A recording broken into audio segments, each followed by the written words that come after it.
तो आज की ये कुछ बड़ी खबरें हैं जिसको लेकर हम चर्चा करेंगे। वक्फ संशोधन विधेयक को लेकर जेपीसी का सुझाव, दिल्ली में आम आदमी पार्टी ने दूसरी लिस्ट जारी की है, अरविंद केजरीवाल ने एक बड़ा ऐलान किया है। और इसी के साथ आपको बता दें कि एमपी में कांग्रेस ने अंबेडकर का सम्मान का मार्च निकाला। सेंसेक्स में देखा जाए तो एक बार फिर से भारी उछाल देखने को मिला है। तो कुछ ये बड़ी खबरें हैं जिनको लेकर आज सोशल मीडिया के इस खास बुलेटिन में हम चर्चा करेंगे। बाबा महाकाल के दर पर वरुण धवन पहुंचे हैं। पुलिस मुठभेड़ में 2 अपराधी ढेर हुए। भोपाल में 2 पक्षों में जमकर बवाल हुआ। जम्मू कश्मीर, हिमाचल प्रदेश और उत्तराखंड में भारी बर्फबारी हुई है। और इसी के साथ हम आपको बता दें कि अल्लू अर्जुन से पुलिस की पूछताछ अब खत्म हो चुकी है।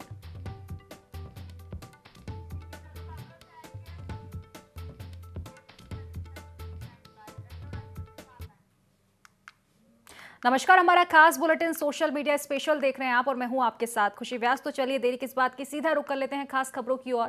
देखिए, खबरों की शुरुआत अगर की जाए तो वक्फ संशोधन विधेयक को लेकर एक मामला एक बार फिर से सामने आया। वक्फ संशोधन विधेयक को लेकर संयुक्त संसदीय समिति जो बनी है अब राज्य के प्रतिनिधियों के मौखिक साक्ष्य रिकॉर्ड करने के लिए बैठक करेगी। ये बैठक 26 और 27 दिसंबर को होगी। बताया जा रहा है कि समिति 26 दिसंबर को कर्नाटक, मध्य प्रदेश और राजस्थान के राज्य प्रतिनिधियों के सुझाव लेगी, जबकि 27 दिसंबर को उत्तर प्रदेश, उड़ीसा और दिल्ली के प्रतिनिधियों से बात करेगी।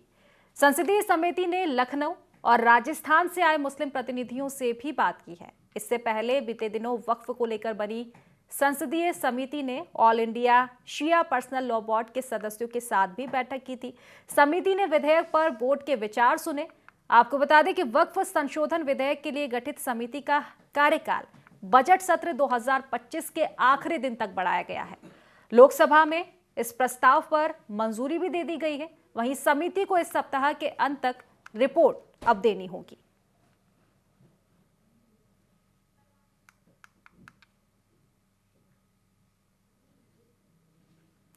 तो देखिए, वक्फ संशोधन को लेकर जो समिति बनाई गई है उसको लेकर हमने चर्चा की है। अब वक्फ संशोधन के लिए जो समिति बनाई गई है वो जल्द ही अपनी रिपोर्ट जो है देने वाली है। इसको लेकर समय भी दिया गया है, 2025 बजट तक का समय दिया गया है।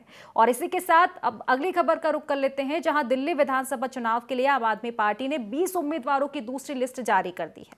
इसमें 17 मौजूदा विधायकों को टिकट दिए गए हैं। 3 प्रत्याशियों की सीट बदली गई है। पूर्व डेप्यूटी सीएम मनीष सिसोदिया जंगपुरा से चुनाव लड़ेंगे। पहले आपको बता दें कि वे पड़पटगंज से चुनाव लड़ते थे। आम आदमी पार्टी ने यूपीएससी टीचर अवध ओझा को पड़पटगंज से इस बार उतारा है, यानी कि अदला बदली यहां पर की गई है।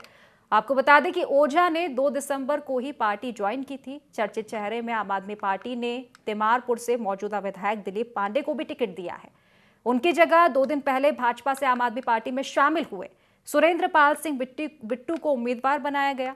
और अगर देखा जाए तो आम आदमी पार्टी की पहली लिस्ट 21 नवंबर को आई थी, जिसमें 11 उम्मीदवारों के नाम थे। इसमें भाजपा कांग्रेस से आए 6 लोगों को भी टिकट दिया गया था। इनमें भाजपा के 3 और कांग्रेस के 3 चेहरे शामिल थे। आपने अब तक 31 सीटों पर प्रत्याशियों की घोषणा कर दी है। 2020 चुनाव में 27 सीटों पर आप, जबकि 4 पर भाजपा के विधायक थे। अब देखा जाए तो आम आदमी पार्टी पूरी तरह से चुनाव में सक्रिय नजर आने लग गई है, चुनावी तैयारियां कर रही है। पहली लिस्ट 21 नवंबर को जारी हुई थी और अब प्रत्याशियों की दूसरी लिस्ट आम आदमी पार्टी के सामने आ चुकी है। तो 17 मौजूदा विधायकों के टिकट इसमें काटे गए हैं। अदला बदली कई जगह पर की गई है क्योंकि दिल्ली विधानसभा चुनाव अब काफी नजदीक हो। और इसी को लेकर आम आदमी पार्टी ने 21 नवंबर को पहली लिस्ट अपनी जारी की थी और अब इसी के साथ दूसरी लिस्ट जो है जारी कर चुकी है। और देखिए, अगर देखा जाए तो विधानसभा चुनाव से पहले एक और जहां लिस्ट जारी की गई है तो वहीं आम आदमी पार्टी ने, आपको बता दें कि एक बड़ा ऐलान किया है। आम आदमी पार्टी के राष्ट्रीय संयोजक अरविंद केजरीवाल ने पानी को लेकर यह बड़ा ऐलान किया। इससे पहले केजरीवाल महिला योजना, संजीवनी योजना, ऑटो वालों के लिए गारंटी और छात्रों के लिए स्कॉलरशिप को लेकर भी ऐलान कर चुके हैं। दिल्ली में विधानसभा चुनाव नजदीक है और आम आदमी पार्टी के राष्ट्रीय संयोजक अरविंद केजरीवाल लगातार दिल्ली के लोगों के लिए बड़ी बड़ी चुनावी घोषणाएं भी कर रहे हैं। अब एक बार फिर से अरविंद केजरीवाल ने एक और चुनावी वादा किया है। और वो ये है कि अब बड़ी सौगात पानी को लेकर मिलने वाली है। केजरीवाल ने कहा कि दिल्ली में हम 24 घंटे साफ पानी देंगे, प्लांट लगाकर अमोनिया को हटाएंगे, वहीं 2500 ट्यूबवेल भी लगाए जाएंगे। इसके साथ ही केजरीवाल ने आगे कहा कि राजेंद्र नगर विधानसभा की एक कॉलोनी में आज से 24 घंटे पानी की सप्लाई शुरू हो रही है। इसे जल्द ही पूरी दिल्ली में भी शुरू किया जाएगा और इससे पहले भी केजरीवाल ने 3 बड़ी घोषणाएं कर दी है।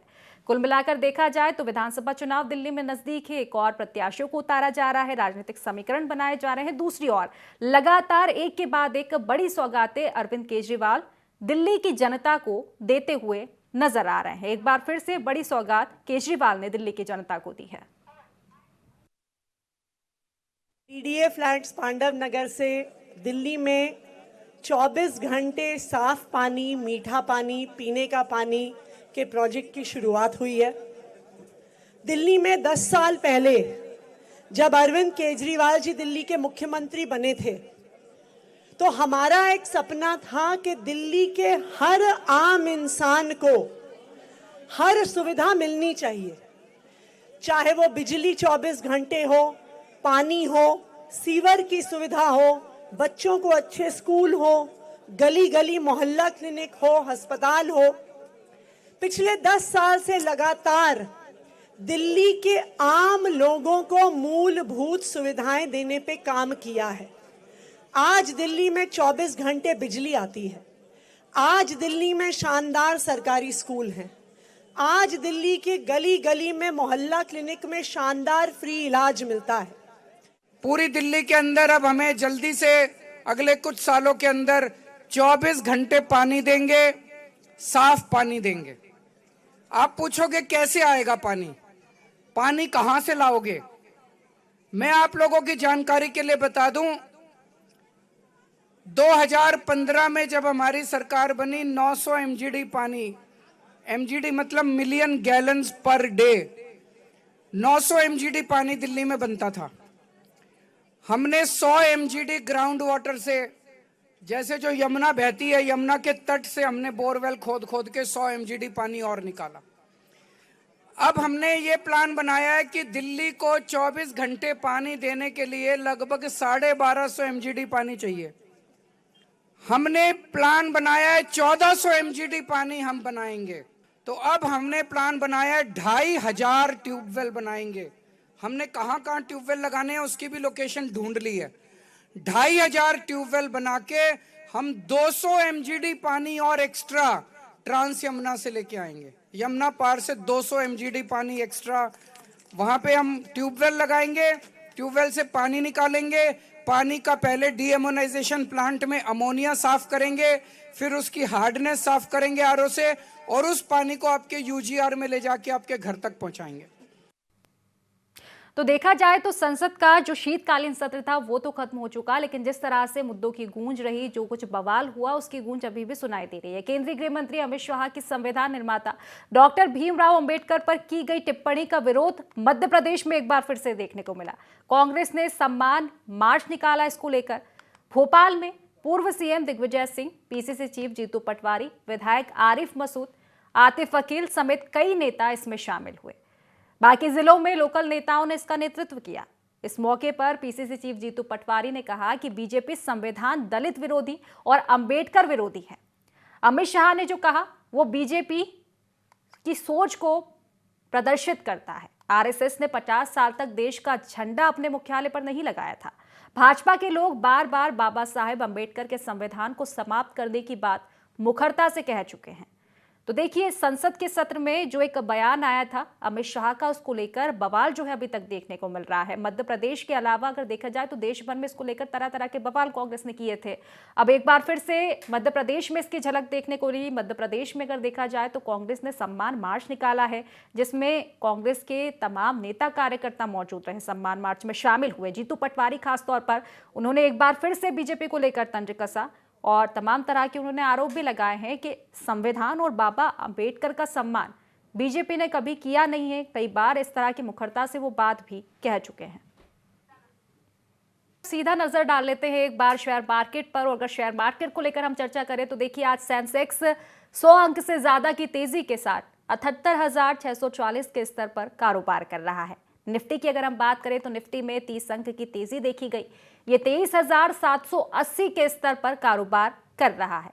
सेंसेक्स के 30 शेयर में से 18 में तेजी और 12 में गिरावट देखने को मिली। वहीं निफ्टी की अगर हम बात करें तो निफ्टी के 50 शेयरों में से 28 में तेजी और 22 में गिरावट देखी गई है।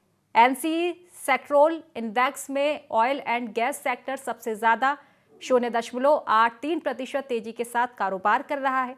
एशियाई बाजार में जापान के निक्केई में 0.27% और कोरिया के कोस्पी में 0.17% की गिरावट देखने को मिली है। अगर बात चीन की करें तो चीन का शंघाई कंपोजिट इंडेक्स 0.68% की तेजी पर है। एनसीई के डेटा के अनुसार 20 दिसंबर को विदेशी निवेशकों की नेट सेल 168 करोड़ रुपए रही है।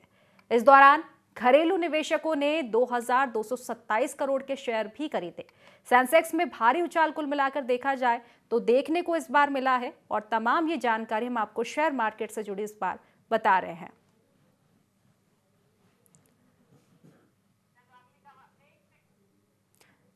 तो भारी उछाल एक बार फिर से सेंसेक्स में देखने को मिली है। शेयर मार्केट की अगर हम बात करें तो निफ्टी में भी 30 अंक की उछाल देखने को मिली। ओवरऑल देखने को मिले तो शेयर मार्केट में इस बार उछाल देखने को मिली है, जिसका असर भी देखा है।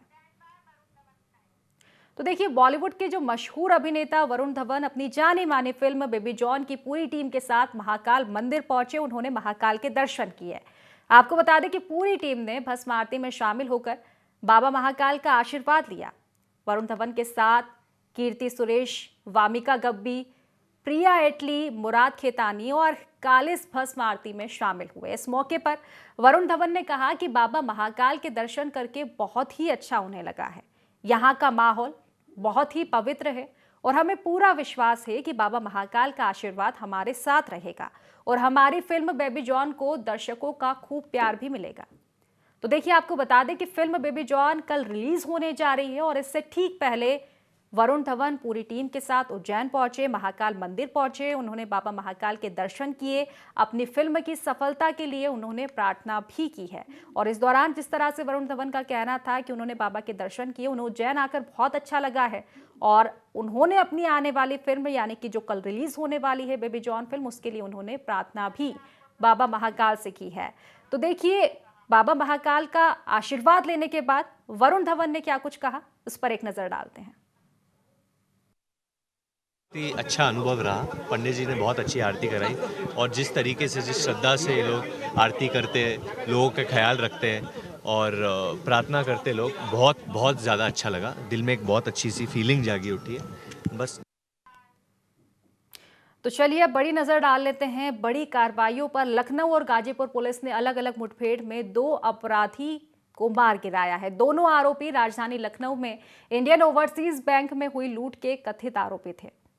अधिकारियों के अनुसार लखनऊ में हुई मुठभेड़ में एक अपराधी को मारा गया है। वहीं एक अलग मुठभेड़ में गाजीपुर पुलिस और स्वात निगरानी की संयुक्त टीम ने एक अन्य आरोपी को मार गिराया।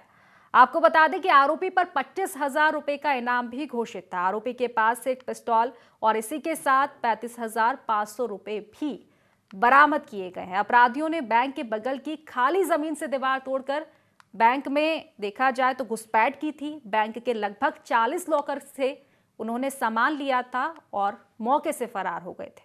इसके पहले बीते दिन पुलिस ने लूट में शामिल 3 संदिग्धों को गिरफ्तार भी किया था। सभी आरोपी पड़ोसी राज्य बिहार के रहने वाले बताए जा रहे हैं। मामले को लेकर डीजीपी ने भी जानकारी दी और उन्होंने बताया कि गाजीपुर में जवाबी कार्रवाई में पुलिस की गोली से सनी दयाल गंभीर रूप से घायल हो गए और जबकि दूसरा संदिग्ध जो था वो मौके से भाग गया। सनी को सामुदायिक स्वास्थ्य केंद्र लाया गया और बाद में गाजीपुर जिला अस्पताल उसको रेफर कर दिया गया, जहां चिकित्सकों ने उसे मृत घोषित कर दिया। तो कुल मिलाकर देखा जाए तो एक बड़ा एनकाउंटर सामने आ रहा है। इनामी आरोपी जो कि बैंक की लूट कर फरार हो चुका था, पुलिस ने एनकाउंटर किया है। 2 अपराधियों का मार गिराया है। आपको बता दें कि जवाबी फायरिंग के दौरान ये तमाम जो कार्रवाई है वो देखने को मिली है। एक आरोपी पर 25,000 का इनाम भी घोषित था। बैंक की बगल वाली दीवार तोड़कर घुसपैठ दोनों आरोपियों ने बैंक में की थी और बैंक में लूटकर मौके से फरार हुए थे। तो चलिए भोपाल से अब आपको खबर बता दें। अगर देखा जाए तो मध्य प्रदेश की राजधानी भोपाल के जहांगीराबाद के पुरानी गल्ला मंडी में दो पक्षों के बीच पहले से जारी रंजिश को लेकर एक बड़ा बवाल सामने आया है। इस बात को लेकर मंगलवार को जमकर पुरानी गल्ला मंडी में पहले पथराव हुआ। इस घटना में आपको बता दें कि 6 लोग घायल बताए जा रहे हैं। घटना की सूचना मिलने के बाद पुलिस हालांकि मौके पर पहुंची है और फिलहाल पुलिस बल को मौके पर तैनात किया गया है क्योंकि स्थिति वहां की तनावपूर्ण है। पत्थरबाजी की घटना के दौरान लोग हाथों में तलवार भी लिए हुए दिखाई दिए हैं। तलवार और डंडे से लेकर पथराव लोगों ने एक दूसरे पर किया। इसके बाद जमकर बवाल देखने को मिला। भीड़ ने एक महिला को डंडे से बुरी तरह से इस दौरान जख्मी किया है। लोगों के बीच बचाव करने पर दंगई नहीं रुके बल्कि उन पर ही भड़कते हुए नजर आए थे। मारपीट में शामिल लोगों ने कुछ वाहनों में तोड़फोड़ भी की है। हालांकि भोपाल पुलिस के अधिकारियों ने बताया कि स्थिति अब नियंत्रण में है। लोगों से शांति बनाए रखने की अपील की गई है। शरारती तत्वों के खिलाफ लोकल पुलिस अधिकारियों को सख्त कार्रवाई के निर्देश भी दिए गए हैं। पुलिस इस बात की भी जांच कर रही है कि मंगलवार को दो समुदायों के बीच हिंसक घटनाएं क्यों हुई और इसके पीछे किसका हाथ हो सकता है। तो देखिए, दरअसल जहांगीराबाद थाना क्षेत्र स्थित पुरानी गल्ला मंडी में 2 दिन पहले तेज बाइक चलाने को लेकर यह पूरा विवाद बताया जा रहा है कि दो पक्षों में तेज बाइक चलाने को लेकर विवाद शुरू हुआ था। इस मामले में जहांगीराबाद थाने में 5 आरोपियों पर मुकदमा भी दर्ज कराया गया था। थाना पुलिस ने 3 आरोपियों को गिरफ्तार किया था। इस घटना में 2 आरोपी फरार चल रहे थे और आज फिर से जो 2 आरोपी थे उनके बीच विवाद की स्थिति बन गई। हालांकि फिलहाल जो स्थिति है वो काबू में है, नियंत्रण में है। पुलिस मौके पर पहुंची है और अब शांति व्यवस्था बनाने की अपील की गई है। साथ ही देखा जाए तो अराजक तत्वों पर कार्रवाई भी की जा रही है। तो देखिए, मौसम लगातार बदल रहा है और मौसम को लेकर ही अब हम आपको जानकारी दे दें। देश के 3 राज्यों जम्मू कश्मीर, हिमाचल प्रदेश और उत्तराखंड में बर्फबारी का दौर शुरू हो चुका है। बर्फबारी के चलते हिमाचल में 2 नेशनल हाईवे समेत 30 सड़कें बंद हो गई है। शिमला में सीजन की दूसरी बर्फबारी हुई जिससे सड़कों पर 3 इंच बर्फ की परत तक जम चुकी है। इससे सैलांग नाला से अटल टनल रोहतांग लौट रहे टूरिस्ट की गाड़ियां सड़क पर फिसलने लग गई है। आपको बता दें कि 1000 से ज्यादा गाड़ियां अटल टनल के साउथ पोर्टल से नॉर्थ पोर्टल तक बर्फ में फंसी रही। पुलिस ने हालांकि गाड़ियां निकालने के लिए रेस्क्यू ऑपरेशन शुरू कर दिया है और अगर देखा जाए तो इसका असर उत्तराखंड में भी देखने को मिल रहा है। उत्तराखंड में भी गढ़वाल, हिमालय में बद्रीनाथ, केदारनाथ, गंगोत्री, यमुनोत्री और हेमकुंड साहिब, इसी के साथ कुमाऊं में भी ताजा बर्फबारी की खबरें सामने आ रही है जिससे पूरे राज्य में ठिठुरन बढ़ चुकी है। इसके अलावा अन्य राज्यों की हम बात करें जैसे राजस्थान, मध्य प्रदेश, पंजाब और हरियाणा, तो यहाँ बारिश की स्थिति देखने को मिल रही है। राजस्थान के गंगानगर, अनूपगढ़, चूरू और बीकानेर में 10 मिलीमीटर तक बारिश दर्ज की गई है। राजस्थान में अगले 3 दिन और मध्य प्रदेश में अगले 4 दिन ओले और बारिश का अलर्ट फिलहाल मौसम विभाग ने जारी किया है। इसके चलते राजस्थान सरकार ने 25 दिसंबर से 5 जनवरी तक स्कूलों की छुट्टी घोषित कर दी है। तो वहीं कई राज्यों में भारी बर्फबारी भी देखने को मिल रही है। जम्मू कश्मीर, हिमाचल प्रदेश और उत्तराखंड में बर्फबारी हो रही है।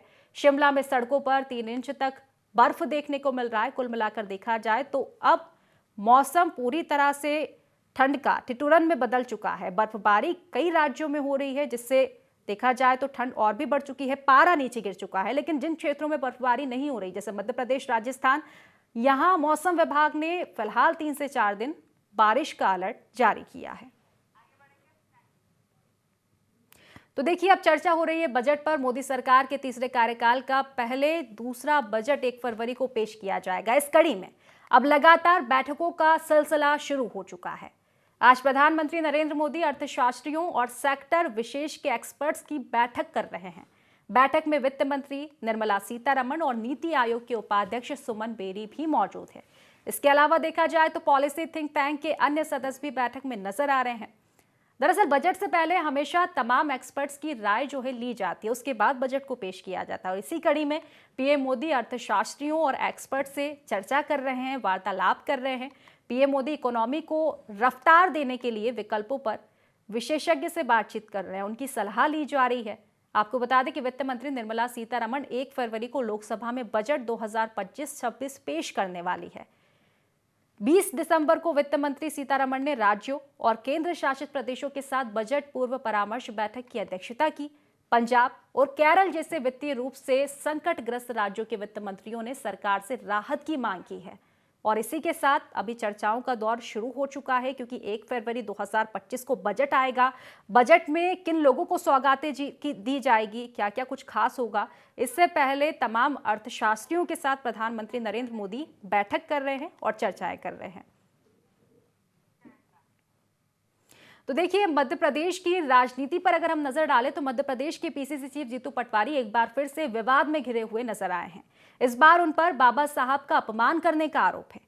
दरअसल इंदौर में कांग्रेस के प्रदर्शन का एक वीडियो जो है सामने आया, जिसमें जीतू पटवारी घुटने पर बाबा साहब का पोस्टर रखकर कुछ लिखते हुए दिखाई दे रहे हैं, जिसे लेकर बीजेपी फिर से हमलावर हो गई।